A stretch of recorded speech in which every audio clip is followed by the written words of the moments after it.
Episode 2 के starting में हम देख पाते हैं तामा तो औरो दोनों ही उठ जाते हैं और एक दूसरे को गुड मॉर्निंग कहते हैं। तामा फिर आर्या के कान को जाकर चाटता है जिससे आर्या तो शर्माने लगती है और कहती है मेरे साथ ये और करो ना। जो सुनकर तो तामा की हालत ही पूरी तरीके से खराब हो जाता है। अब अगले सीन में हम ब्लैक स्मिथ का एक घर को देख पाते हैं जहाँ पर की आर्या आई हुई थी और वहाँ की जो ब्लैक स्मिथ थी वो थी भलकन। वो आर्या की बिल्ली को देखकर कहती है तो यही है तुम्हारा नया दोस्त। आर्या कहती है कि हाँ ये मेरा एलिमेंटल कैट है। भलकन कहती है क्या मैं इसको छू सकती हूँ। आर्या फिर तामा को भलकन के चंगमंगू के अंदर रख देती है। वहीं पर जो तामा था वो तो अपना ही मजा ले रहा था। भलकन तो भी कहने लगती है तुमने मुझे जो हथियार बनने के लिए दिया था वो अभी भी बन रहा है। आर्या कहती है मैं उसके लिए नहीं आई हूँ, आज मैं तामा के लिए एक आर्मर बनाने के लिए आई हूँ। भलकन ने सुनकर खुश आती है और फिर वो तामा का सभी मेजरमेंट लेने लग जाती है। अब अगले दिन में हम देख पाते हैं कि सारा रात जागकर भलकन बहुत ज्यादा मेहनत करके तामा का सभी इक्विपमेंट बना देती है। अब अगले दिन हम देख पाते हैं कि वो सभी इक्विपमेंट तो तामा को अच्छी तरीके से फिट हो जाता है और वो काफी ज्यादा प्यारा भी लग रहा था। लेकिन भलकन को सबसे ज्यादा दिक्कत आई ये तलवार बनाने के लिए क्योंकि ये काफी ज्यादा बड़ा है और काफी ज्यादा पतला भी है जिस वजह से ये आसानी से टूट जा सकता है। ये सुनकर आर्या काफी ज्यादा परेशान हो जाती है क्योंकि उसको तलवार इस्तेमाल करना अच्छी तरीके से नहीं आता है। ये देखकर भलकन कहती है क्यों ना आर्या हम एक टेम्पररी पार्टी बना ले और फिर मैं तुम्हें लड़ते हुए देख पाऊंगी जिससे मुझे एक आइडिया हो जाएगा कि तुम कैसे लड़ती हो और तुम्हें किस प्रकार का तलवार चाहिए। अब अगले सीन में हम देख पाते हैं कि वो लोग पार्टी बनाकर इन डंजन में पहुंच जाते हैं जहाँ पर भलकन इतना ज्यादा पावरफुल होती है कि वो तो अपने हथौड़ों से एक एक करके सभी ज़ॉम्बी को अकेले ही मारती जा रही थी। और भलकन एक सी रैंक का एडवेंचरर है, मतलब कि वो काफी ज्यादा ताकतवर है। वहीं पर उसकी ये ताकत देखकर तो तामा और आर्या दोनों ही काफी ज्यादा हैरान थे। लेकिन अचानक से तभी वहाँ पर और एक गोब्लिन आ जाता है जो कि अपने मैजिक की मदद से भलकन के ऊपर फायर अटैक करता है। लेकिन भलकन को उसमें कुछ भी असर नहीं होता, वो तो उल्टा अपने हाथ पर फ्लेम लगाकर उस गॉब्लिन को एक जोरदार मुक्का मार के मार देती है। और हमें पता चलता है कि भलकन का ये एक एन्चेंटमेंट स्किल है, वो किसी भी एलिमेंट की पावर को अपने आर्मर में ले सकती है। वहीं पर ये देखकर तामा अपने मन में सोचता है कि ये तो काफी ज्यादा एक एक्सपीरियंस्ड एडवेंचरर है।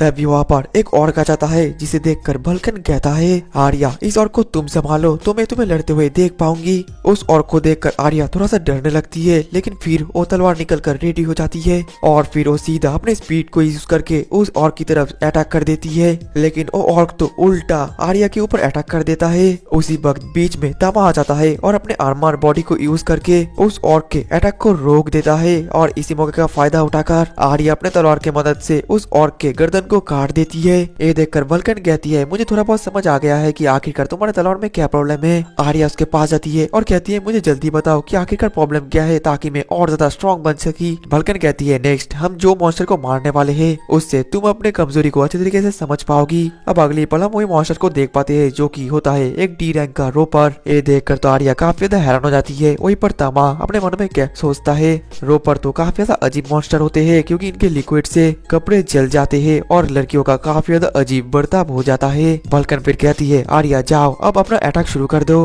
ये सुनते ही आर्या अपने स्पीड को यूज करके उन रोपर की तरफ अटैक कर देती है लेकिन उन रोपर के मल्टीपल टेंटिकल्स होते हैं जिस वजह से आर्या उनको काफी मुश्किल से डॉज कर पाती है। लेकिन उसी वक्त आर्या का एक तलवार हाथ से नीचे गिर जाता है और तभी वहाँ पर और एक रोपर आ जाता है और अब आर्या के सामने दो रोपर है। लेकिन आर्या के हाथ में एक तलवार था जिस वजह से उसका स्पीड और भी ज्यादा बढ़ जाता है और अब तो वो उन रोपर के मल्टीपल टेंटिकल्स को आसानी से संभाल भी पा रही थी। और फिर आर्या अपने तलवार से उस रोपर की तरफ सीधा अटैक कर देती है लेकिन वो तो अपने टेंटिकल से आर्या के अटैक को ब्लॉक कर देती है जो देखकर भलकन आर्या को दो छोटे छोटे चाकू फेंकती है। आर्या फिर वो दोनों चाकू पकड़कर जल्दी से उस रोपर को मार देती है जिसके बाद आर्या दूसरे रोपर के मल्टीपल टेंटिकल के हाथों से बचते हुए उसके पास जाती है। और इस बार तलवार का वजन बहुत ज्यादा कम होने की वजह से स्पीड उसकी काफी ज्यादा तेज हो चुकी थी और वो बहुत ही तेजी से उस रोपर के सभी टेंटिकल्स को काट देती है जिस वजह से उसके हाथों से थोड़ा सा लिक्विड आर्या के ऊपर गिर जाता है और वो बहुत ज्यादा चिपचिपा होता है। वहीं पर जो रोपर था वो तो अपने सभी टेंटिकल्स को फिर से रीजनरेट भी कर लेता है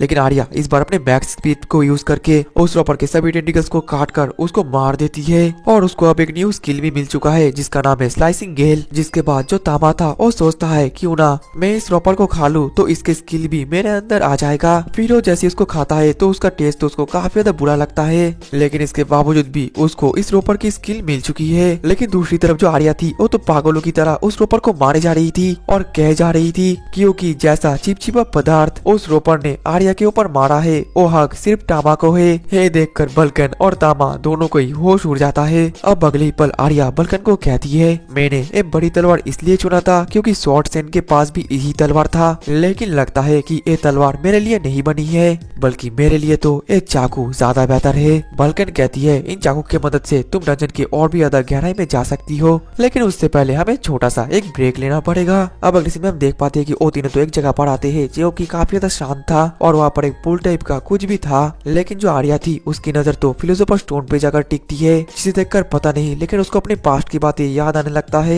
लेकिन अगले ही पल हम देख पाते हैं कि आर्या कपड़े उतारने लगती है और जो हमारा टामा था वो अपने आंखें बंद कर लेता है। दूसरी तरफ बलकन भी अपने कपड़े उतारती है और फिर वो दोनों एक साथ नहाने लगते हैं। तामा भी उनके साथ ही नहाने लगता है और अपना आनंद उठाता है। तभी आर्या पूछती है कि आखिरकार बलकन तुम्हारा पार्टी का क्या हुआ। बलकन रोते हुए कहती है, मेरा पार्टी तो पूरे तरीके से टूट चुका है, लेकिन आर्या तुम्हें थोड़ा सा अपने ऊपर ध्यान रखना चाहिए क्योंकि जो एलिमेंटल कैट होते हैं वो दूसरे प्रजाति के साथ भी बच्चे पैदा कर सकते हैं। ये सुनकर तो तामा खुद भी बहुत ज्यादा हैरान था क्योंकि उसको ये पता ही नहीं था। वहीं पर बलकन कहती है, क्या पता तामा बड़ा हो जाए और एक कंप्लीट मर्द बन जाए तो क्या पता वो तुम्हारे ऊपर ही टूट जाए। ये सुनकर तो आर्या खुश आती है और कहती है, मैं तो यही चाहती हूँ कि तामा तुम जल्दी से बड़े हो जाओ और फिर हम दोनों। वहीं पर उसकी ये बातें सुनकर तो तामा और बलकन दोनों फिर से काफी ज्यादा शॉक्ड हो जाते हैं। अब अगले सीन में वो सभी एक मिनोटोर के पास आता है जो कि एक सी रैंक का होता। आर्या उसको देखकर अपना चाकू निकालती है और अपने स्पीड की यूज करके उसकी तरफ अटैक कर देती है, लेकिन जो मिनोटोर था उसकी बॉडी काफी ज्यादा हार्ड था जिस वजह से उसके अटैक का कोई भी असर नहीं होता,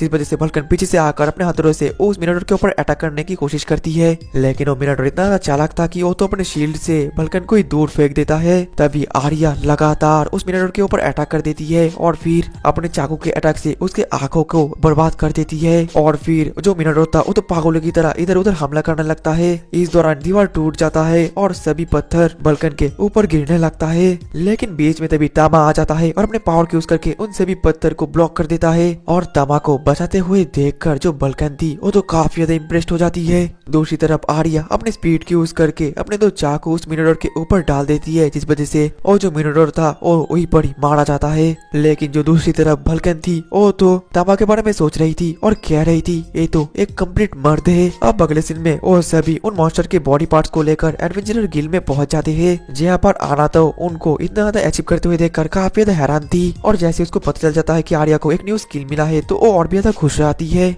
फिर खुशी के मारे वो दोनों तो पार्टी करते हैं और काफी ज्यादा पीने लगते हैं। आर्या फिर कहने लगती है, बलकन तुमने मेरी आज काफी ज्यादा मदद किया, तुम्हारा शुक्रिया। बलकन फिर कहती है, तुम मुझसे थैंक यू मत कहो क्योंकि मुझे भी आज काफी ज्यादा मजा आया है, क्यों ना हम तीनों मिलकर एक असली पार्टी कर ले, इससे मैं तामा के पास रह पाऊंगी और उसके आर्मर को जल्दी से ठीक भी कर पाऊंगी। आर्या भी खुश रहती है और कहती है, मैंने इसके बारे में कभी भी नहीं सोचा लेकिन इसमें मजा आएगा। वही पड़े देखकर तामा अपने मन में कहता है ये तो अच्छा होगा। फिर वो आर्या के हाथ को पकड़कर बालकन के हाथ के ऊपर रख देती है और आज से इनकी एक न्यू पार्टी फॉर्म हो चुकी है, जिसके खुशी में वो लोग और भी ज्यादा पीने लगते हैं। अब अगले सीन में हम देख पाते हैं कि वो दोनों नंगू मंगू होकर सो रहे थे और उनके बीच में तामा अकेला मजा ले रहा था और वो दोनों तो सपने में बात कर रहे थे। बलकन कह रही थी, ये मैं पहली बार कर रही हूँ। वही पर आर्या कह रही थी, तामा प्लीज धीरे करो। तभी जो तामा था वो अपने स्टेटस को चेक करता है और उसे पता चल जाता है कि उसका सेकेंड लेवल का एवोल्यूशन अब तैयार हो चुका है, मतलब कि वो धीरे धीरे अब महमूद की तरफ एवोल्व हो सकता है। लेकिन तामा यहाँ पर एवोल्व नहीं होगा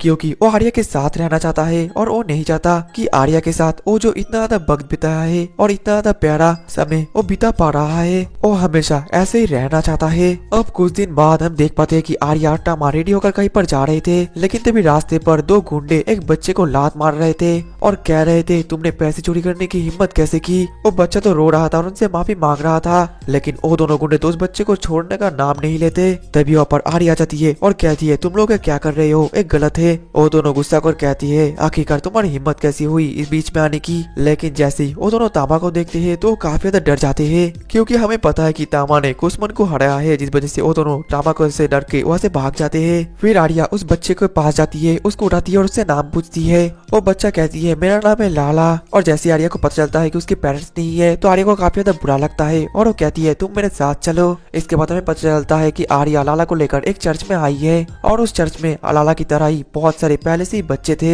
जो कि आर्या को देखकर काफी ज्यादा खुश हो जाते हैं और उसके साथ खेलने के लिए जिद करते हैं। फिर हम देख पाते हैं कि आर्या उस सिस्टर के साथ बात करती है और उनसे बोलती है कि वो लाला का ख्याल रखे और हमें पता चलता है कि आर्या इन सभी अनाथ बच्चों को लेकर आई है और वो कभी कभार इनसे खेलने के लिए आती है और इनसे मिलती भी है। वहीं पर जो लाला था वो तो बाकी बच्चों के साथ अच्छी तरीके से घुल मिल भी जाता है और जो तामा था वो ये देखकर काफी ज्यादा हैरान था और अपने मन में कहता है मेरी मास्टर काफी ज्यादा अच्छी है, मैं उनको अपनी पूरी जिंदगी सर्व करूंगा। जिसके बाद शाम को बल्कन और आर्या गिल की तरफ जा रहे थे और उनके पीछे पीछे तामा चल रहा था और उनके पीछे का नजारा देखकर वो काफी ज्यादा खुश भी हो रहा था। जिसके बाद वो दोनों जैसे गिल में पहुंचते हैं तो जो आना थी वो उन दोनों को सरप्राइज देती है और कहती है आर्या कांग्रेचुलेशन, तुम अब सी रैंक की बन चुकी हो। लेकिन अचानक से तभी काफी जोर से आवाज आना शुरू हो जाता है, शायद से गिल में कोई इमरजेंसी क्वेस्ट आया है। ये देखकर आर्या और बल्कन आना से इस बारे में पूछते हैं जिसमें आना बताती है कि ये पासी के शहर में हुआ है, काफी ज्यादा अजीब गरीब चीजें हो रहा है, शायद से ये काम डीमंस का है। ये सुनकर आर्या और बल्कन तो काफी ज्यादा डर जाते हैं। आना कहती है डीमंस बच्चे और जवान लोगों को किडनैप कर रहे हैं। ये सुनने के बाद तो आर्या हिम्मत होकर कहती है आना तुम मुझे सब कुछ बताओ। लगता है अब आर्या डीमंस को मारने के लिए जाएगी और इसी के साथ ही हमारा एपिसोड 2 भी खत्म हो जाता। सो गाइज, अगर आपने मेरी वीडियो को एंड तक देखा तो वीडियो को लाइक कीजिए, कमेंट कीजिए, शेयर कीजिए, सब्सक्राइब कीजिए मेरे YouTube channel animate than lands को। और अगर आप मुझे कोई एनिमे रिकमेंड करना चाहते हैं तो आप मुझे इंस्टाग्राम पे डीएम कर सकते हैं। मेरे इंस्टाग्राम की लिंक आपको मेरे बायो और मेरे चैनल के लिंक में मिल जाएगी। और इसी के साथ ही ये वीडियो यही एंड होती है। ありがとうだ。